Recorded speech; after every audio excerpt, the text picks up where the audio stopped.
There is one more spot in our lineup that the team has been working really hard to fill.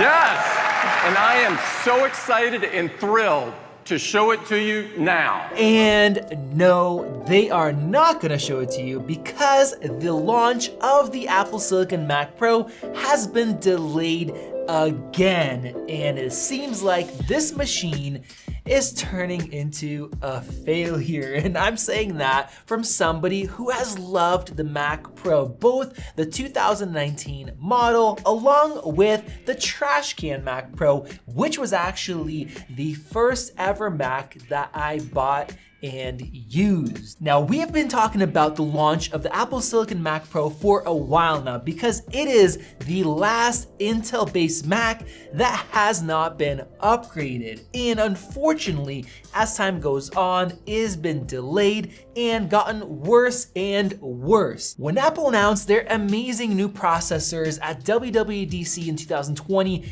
they said that we're gonna have a 2-year transition. Of course, we got the new M2 MacBook Air and 13-inch MacBook Pro, but no Mac Pro came out. So then everybody figured, all right, fall time, if we count the transition from when the M1 MacBook Air and Mac Mini launched, that would be perfect. And then it also didn't launch again. And now Mark Gurman just came out and he reported that the Apple Silicon Mac Pro will no longer be coming at WWDC, and they are not even gonna be talking about it. So in this video, I'm gonna update you with everything we know about this machine and what this delay could lead to as far as the chipset that is being used, the performance, and the setup. Now, the crazy thing is we had so many leaks about the M1 Extreme chip, and not only leaks, but the same guy that revealed the Mac Studio before anybody even knew about it gave us info almost a year ago about a 40-core CPU-based Extreme chip being tested with his friend actually using it and testing out the slots. And then Mark Gurman gave us the news that this Extreme chip has been canceled, and with that he said that the Mac Pro was completely ready, but Apple was delaying it. And as you guys know, we do some very in-depth testing, and the only reason that would make sense to cancel this chip that was made is because it didn't perform up to par. And we found with the M1 Ultra that the scaling was terrible. Even in our toughest torture test, spending 3 times as much money as the base, the performance barely got better. And thanks to some awesome engineers, we figured out why, and that is Apple's 32 megabyte TLB bottleneck that made graphics scaling in particular very bad. And because of that, with an Extreme chip, it would be even worse. So that left us with just an M2 Ultra in a Mac Pro, which doesn't seem very great because the M1 Ultra is in the Mac Studio already. And Mac Pros can get up to a crazy about $50,000 price, and Apple will be limited in what they could charge.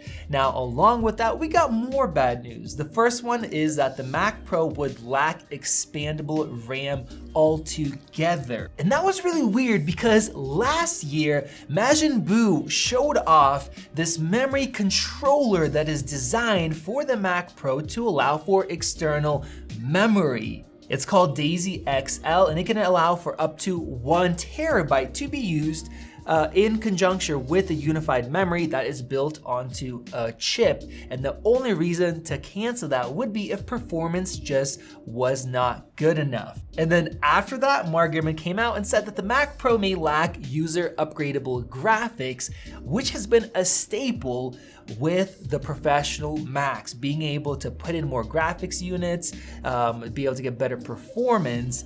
That was such a blow. And now the reason the original trash can failed, and Apple admitting it themselves, was the fact that you could not upgrade it, and for years it just sat there. And they gave us the iMac Pro just because of that. So many people were upset and they couldn't do anything about it. And they promised us that this new Mac Pro is going to be modular, they are not going to fall behind in upgrades, and guess what? It launched in 2019, here we are in 2023, and it is outdated.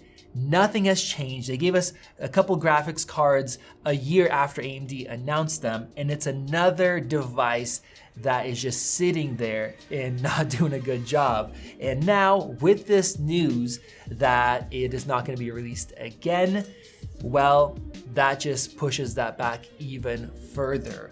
So why would Apple want to do this, and why is it becoming such a failure? Well, the first reason is because Apple may be completely rethinking this machine because they are having issues with the higher end chip, the memory, things like that. We saw that initially it was supposed to be a smaller design, but then that was scrapped for a larger one, and that already says something.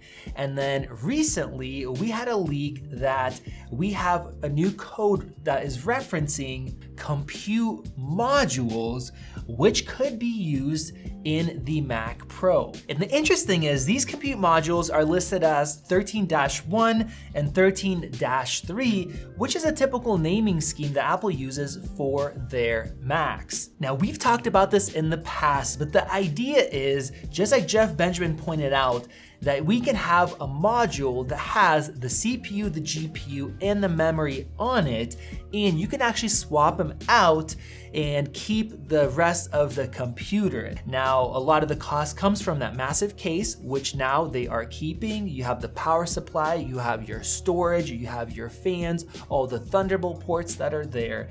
And so all that will stay.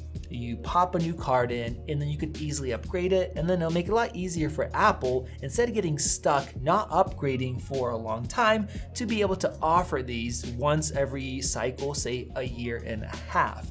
Now, if that was the change that they made, that makes sense why the Mac Pro is getting delayed again. Now, apart from that, there are two other scenarios why it is delayed. The first one could just be that right now we're in a really recessionary time. They have other things they want to put out, like the 15-inch MacBook Air that will sell much better.